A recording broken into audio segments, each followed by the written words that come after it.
Thank you for joining Wars of the Roses. And this is Immortality of the Soul from the Encyclopedia of Freemasonry by Albert G. Mackey. Immortality of the Soul.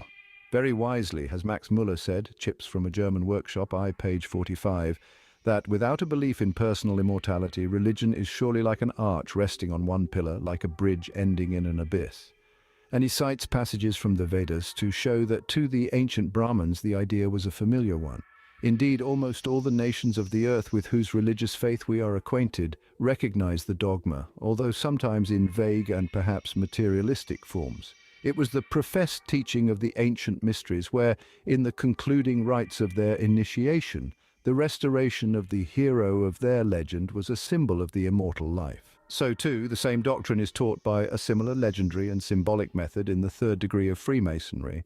Archdeacon Mant thus describes the differences in the teaching of this doctrine of immortality between what he calls after the school of Brother Oliver, the spurious and the true Freemasonry, whereas the heathens had taught this doctrine only by the application of a fable to their purpose.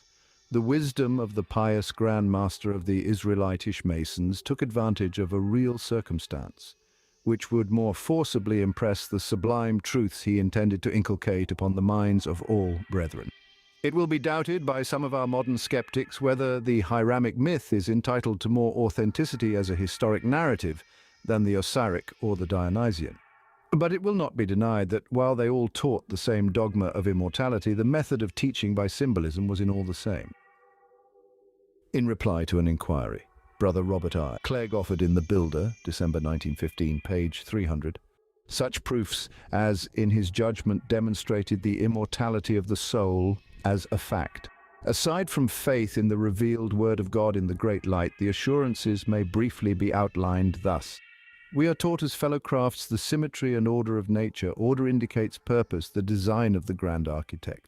Seeing in life much that is incomplete, rewards and punishments various and mysterious, seemingly ill-assorted and unequal, there is the more reason for belief that the designer will adjust and finish the work. Men of all tongues and times, the wise and the simple, have accepted the probability of immortality.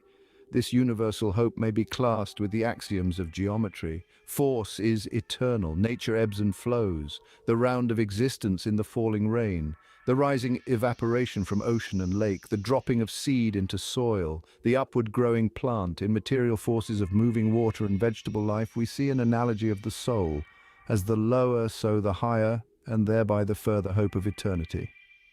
Lastly, by ripened knowledge we discover as adults what was hidden in youth.